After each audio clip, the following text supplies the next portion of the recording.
প্রিয় মুসলমান ভাইয়েরা, ঈমানের ব্যাপারে খুব বেশি যত্নবান থাকতে হবে। সামনে আমাদের যত আঘাত আসবে, ঈমানের উপরে আঘাত আসবে, আমল শেষ। কথা বলে না, আমল কি শেষ? সামান্য সামান্য কিছু আমল আছে, কিন্তু এখন আঘাত আসবে কোন জায়গার উপরে? ঈমানের উপরে। আমল শেষ। আমল যদি আমরা হিসাব করি, আপনি যদি দাঁড়ান গেটে, আমি যদি কোরআন হাদিস নিয়ে আপনার সামনে বসি আর আপনার আমলটা যদি দেখতে থাকি, দেখা যাবে একটা আমলও টিকবে না। আমরা যে আমলের ভিতর দিয়ে চলতেছি, কতটুকু যে টিকবে আল্লাহ তাআলাই ভালো জানেন। আমলের অবস্থা অনেক খারাপ।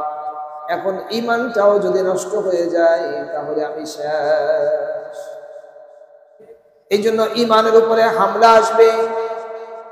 ঈমানের ব্যাপারে খুব কঠোর থাকতে হবে। আপনার যদি ঈমান না থাকে, আপনার কোনো দাম নেই। কথা বলে না, আপনার যদি ঈমান না থাকে, আপনার কোনো দাম নেই। আপনার এই নামাজ, আপনার এই জিকিরের এক আনাও দাম নেই, দাম সাদাকারও কোনো দাম নেই। ঈমানের ব্যাপারে যত্নবান থাকতে হবে। হযরত আসিয়া বললেন, হবে না, হবে না, আমি তোমাকে রব মানতে পারবো না। আমার রব তিনি, যিনি পুরা কায়নাতের মালিক। ফিরাউন ভীষণ এক কঠিন যে পাথর, এই পাথর নিয়েছে আসিয়ার মাথার উপরে মেরে দিবে। হযরত আসিয়া তখন দোয়া করেছেন, ইয ক্বালাত রব্বি ইবনি লি ইনদাকা বাইতান ফিল জান্নাতি ওয়া নাজ্জিনি মিন ফিরআউনা ওয়া আমালিহি ওয়া নাজ্জিনি মিনাল কওমিজ যালিমিন। ওগো আমার রব, আপনি আমার জন্য আপনার নিকটে একটা জান্নাতের ভিতরে ঘর তৈরি করে।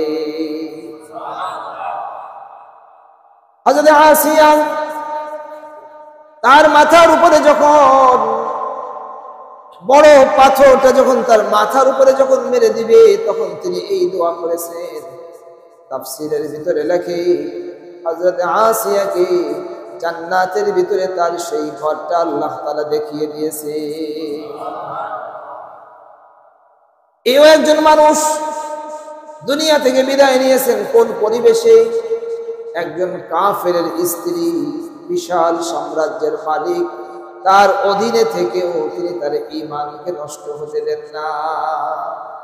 আর আমরা পুরো ঈমানের পরিবেশে থেকে আপনি যদি আপনার ঈমানকে নষ্ট করে ফেলেন, আপনার কোনো দাম না। হযরত আসিয়া, তার জন্য আল্লাহ পাক রব্বুল আলামিন জান্নাতের ভিতরে ঘর তৈরি করেছেন। জোরে বলেন সুবহানাল্লাহ।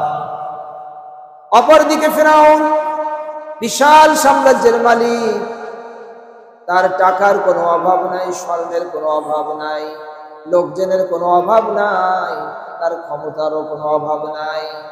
তাকে আল্লাহ তাআলা সব দিলেন। মুসা আলাইহিস সালাতু ওয়াস সালামকে তার কাছে পাঠালেন, কিন্তু তাকে যতই বোঝানো হলো না কেন, সে কোনোভাবেই বুঝ মানল না। আনা রাব্বুকুমুল আ'লা। আল্লাহ পাক রব্বুল আলামিন তখন তাকে পাকড়াও করলেন।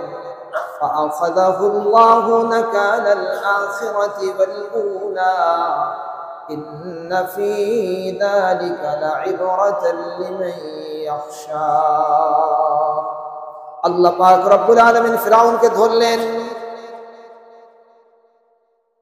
ইহকালের শাস্তি, পরকালের শাস্তি তাকে আস্বাদন করালেন। ফাআখাযাহুল্লাহু নাকালাল আখিরাতি ওয়াল উলা। আর এই ফিরাউনকে শাস্তি দিয়ে আল্লাহ পাক রব্বুল আলামিন নসিহত রেখে দিলেন, ইন্না ফী যালিকা লা'iবরাতাল লিমান ইয়াখশা।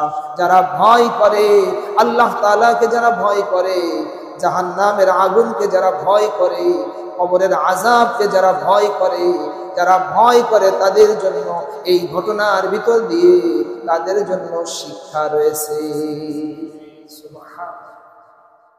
এত বড় ক্ষমতা, এত টাকা পয়সা থাকা সত্ত্বেও সে ঈমান নিতে পারল না।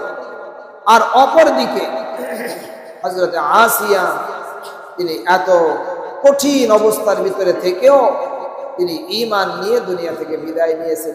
বলেন সুবহানাল্লাহ।